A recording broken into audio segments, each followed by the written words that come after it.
حضرت عمر فاروق رضی اللہ تعالیٰ عنہ کا زمانہ ہے تو کیس آیا، ایک شخص نے 4 ایکڑ زمین بیچی، دوسرے نے خریدی۔ جس نے بیچی وہ کسان نہیں تھا، کوئی اور کام کرتا تھا۔ اس نے کہا میرے پاس فارغ ہے، میں تو کاشتکاری نہیں کرتا، تو ایک کسان نے خرید لی۔ توجہ ہے میری بات پر؟ وہ کسان ہل چلا رہا تھا، پہلے دن ہل چلایا تو اس کھیت کے اندر سے خزانہ نکل آیا۔ کھیت سے خزانہ کس کا ہے یہ؟ جی بھائی جی سڑک لنگ جائے نا، وہ آتا ہے اور میں دیڑی نہیں تسی بیانہ واپس لو۔ اب تو سڑک گزر گئی ہے، مجھے تو پتہ ہی اب چلا ہے کہ یہاں ہاؤسنگ سوسائٹی آنے والی، میں تو نہیں دیتا ہی، رکھ لیا۔ کیا نکل آیا؟ ہیرے جواہرات چاندی لال نکل آئے۔ اب اٹھا کے نا وہ شخص نکلا ہے وہ رکھ لیتا، سنبھال لیتا، کیا ضرورت تھی؟ ویسے بھی لوگ تو پیسے بتاتے ہی نہیں کتنے۔ اٹھا کے نا وہ خزانہ تو جس نے بیچے تھے اس کے گھر چلا گیا، کہنے لگا میں نے زمین خریدی تھی، خزانہ نہیں خریدا تھا، تیرا ہے، تو لے لے، تیرا ہے، رکھ لے۔ وہ بھی صحابی رسول ہے، میرے نبی نے دنیا کی محبت کھینچ ڈالی ہے دلوں سے۔ وہ کیا کہنے لگے؟ کہنے لگے میں نے تو 4 ایکڑ سے بڑی مشکل جان چھڑائی ہے، تو اب پھر دولت لے کے آ گیا ہے۔ اس نے کہا یہ تیرا ہے، تو ہی رکھ، میں نے زمین بیچی تھی تو جو اس کے اندر تھا وہ سارا ہی تیرا ہے، بیچ ڈالا تھا۔ کہنے لگا نا میں نے زمین خریدی ہے، خزانہ نہیں خریدا۔ وہ کہنے لگا لا بھائی میں نے تو ہر شے بیچ دی ہے، اس میں سے پھل اگے، پھول نکلے، وہ سارے جاگ رہے آپ لوگ؟ آکو ہے ہی کام جاگن والا ہے، یہ ہوتا ہی نہیں۔ یہ عجیب معاملہ ہے نا جی۔ یہ فرشتے ہیں جو دنیا میں بستے تھے، یہ انسان تھے جن کو فرشتے بھی دروازے کھول کے دیکھتے تھے، یہ کیسے انسان ہے۔ اب مقدمہ حضرت عمر کے پاس آ گیا، توجہ ہے میری بات پر؟ حضرت عمر فاروق کے پاس آیا، حضرت عمر فاروق نے دونوں کی بات سنی تو جس نے بیچی تھی اس سے کہنے لگے پرانے مالک سے، چل یار تو لے لے، مجھے لگتا ہے کہ تیرے ہی ہیں، تیرے بڑوں نے دبائے ہوں گے، تو نہیں نکال سکتا، تو ہے تو وراثت تیری بنتی ہے نا، رکھ لے۔ کہنے لگا عمر آپ کیا سرائی کر رہے ہیں؟ اگر یہ بات غلط ثابت ہو گئی اور قیامت میں مجھے اس خزانے کا حساب دینا پڑا تو آپ میرے ساتھ اٹھیں گے نا، میرا بوجھ اٹھائیں گے نا؟ حضرت عمر کہنے لگے جی میں کوئی نہیں اٹھاتا، میں تیرا بوجھ۔ اب وہ جس کو بیچا تھا حضرت عمر کہنے لگے بھائی اس نے تو تجھے دے دیا تھا، اب تیرا ہے تو رکھ لے۔ کہنے لگا عمر آپ قیاس کر رہے ہیں، آپ قیاس کر رہے ہیں، اگر قیامت والے دن میں پھنس گیا تو میں آپ کا نام لے لوں اللہ کی بارگاہ میں؟ حضرت فاروق اعظم نے نا سر پکڑ لیا، فرمایا میں فیصلہ ہی نہیں کرتا، تم حضرت ابی بن کعب کے پاس جاؤ رضی اللہ ہو۔ حضرت ابی بن کعب کے پاس آئے اور آ کے ان دونوں نے کہا حضرت جی ہمارا ایک کیس الجھ گیا ہے۔ فرمایا وہ کیا؟ صحابہ وہ صحابہ تھے جن کی ہر صبح عید ہوتی تھی، خدا کا قرب حاصل تھا، نبی کی دید ہوتی تھی۔ حضرت ہمارا کیس الجھ گیا، حضرت عمر سے فیصلہ نہیں ہوا، آپ مہربانی فرمانے لگے وہ کون سا کیس ہے جو عمر فاروق سے فیصلہ نہیں ہوا؟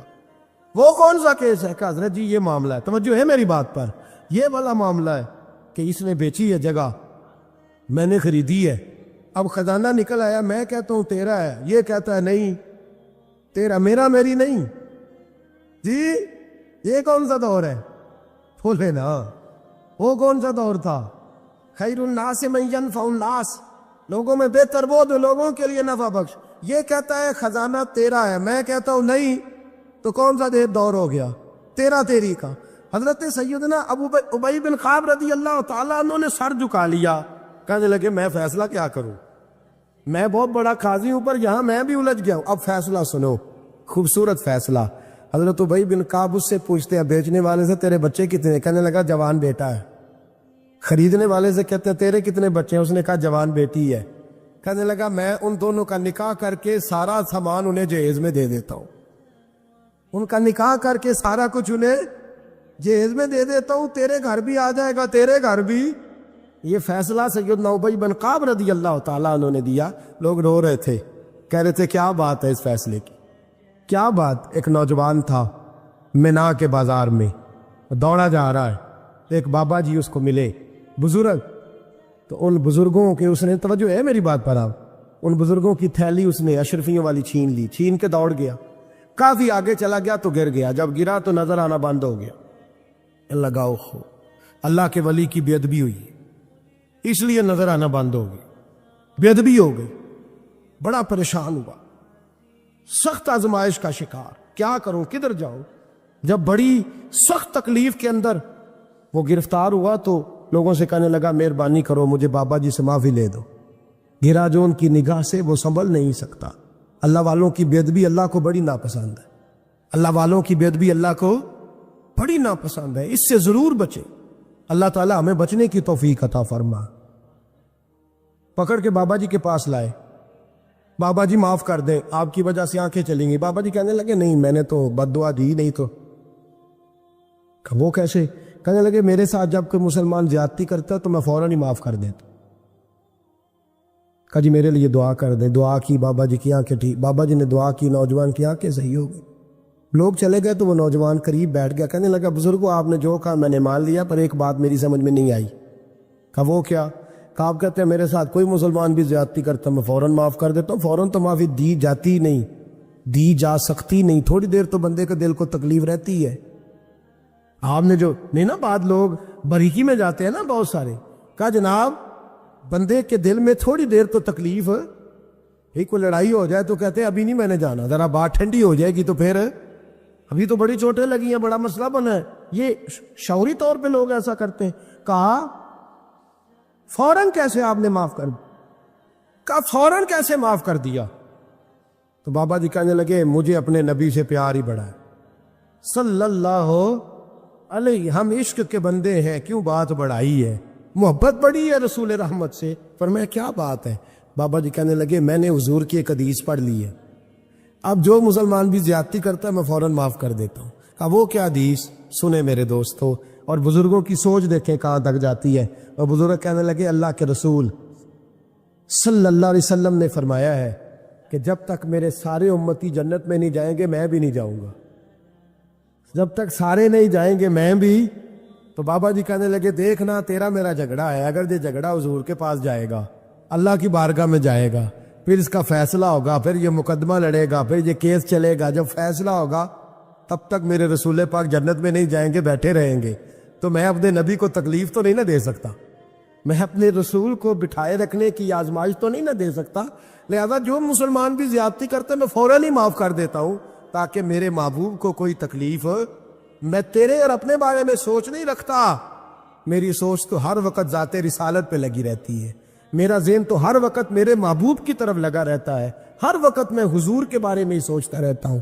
ملی سوچ اپنائیں، قومی سوچ اپنائیں. زندگی میں وہ والے کام کریں جس سے قوم کو نفع حاصل ہو، ملت کا جس میں فائدہ ہو. کچھ ایسا کر جائے زندگی میں جس سے لوگ نفع اٹھاتے رہے. محمود غزنوی گزر رہا تھا، ایک بابا جی بڑھاپے میں ہاتھ کانپ رہے ہیں تو ایک پودا لگا رہے تھے. تو محمود غزنوی کو بڑا پسند آیا. کہا بابے کو میرے پاس تو بلاؤ. بلایا تو کہا بابا تیری عمر اب ہاتھ کانپتے ہیں، سر کانپتا ہے، راشا تاری ہے، تو نہ پھل کھا سکے گا نہ چھاؤں میں بیٹھ سکے گا. تو بابا جی آپ یہ کیوں کر رہے ہیں؟ بابا جی کہنے لگے چلو میں نہیں پھل کھاؤں گا، میرے پوتے تو کھائیں گے نا. بچے محمود کو بات بڑی پسند آئی. اس نے بابا جی کو ایک اشرفیوں کی تھیلی انعام میں دے دی. کہا تیری سوچ بڑی قومی ہے، بڑی ہے. تو بابا جی مسکرا کے کہنے لگے بادشاہ تو ابھی کہہ رہا تھا کہ نہ تو پھل کھائے گا نہ چھاؤں میں بیٹھے گا. اللہ نے مجھے پھل بھی دے دیا ہے، چھاؤں بھی دے دی ہے. ابھی دیکھے نا، ابھی میں نے کام کیا نہیں تو اللہ نے سارا کچھ پہلے ہی دے دیا ہے. بادشاہ اور راضی ہوا، اس نے ایک تھیلی اور دی. تو بابا جی مسکرا کے کہنے لگے دیکھ میرے اخلاص میں اللہ نے کتنا فضل کیا ہے. لوگوں کے باغ میں سال میں ایک دفعہ پھل لگتا ہے، میرے باغ میں 2 دفعہ لگ گیا. تو خیر خائی کا ذہن بنا، لوگوں کے بارے میں سوچ، قومی اور ملی ذہن بنا، بڑا ذہن بنا، بڑی سوچ بنا. وہ والا کام کر جس سے زیادہ لوگوں کو فائدہ ہو، زیادہ لوگوں کا نفع ہو. وہ والا کام کر. قومی، ملی، ملت اسلامیہ کی سوچ بنا. عالم اسلام کی بات کر، مسلمان کا بھلا کر، اپنے وطن کا بھلا کر، اپنی ملت کے بارے میں سوچ. جب تو یہ کام کرے گا تو اللہ تجھے وسائل بھی بڑے ہی عطا فرمائے گا. اللہ تبارک و تعالیٰ تیرے لیے رحمتوں کے دروازے بھی زیادہ ہی کھولے گا. تو فرمایا زمین میں وہ قائم رہے گا جو لوگوں کا بھلا کرے گا، دوسروں کے بارے میں سوچے گا. وہی دنیا میں زندہ رہتے ہیں جو لوگوں کے لیے نفع بخش بن جاتے ہیں.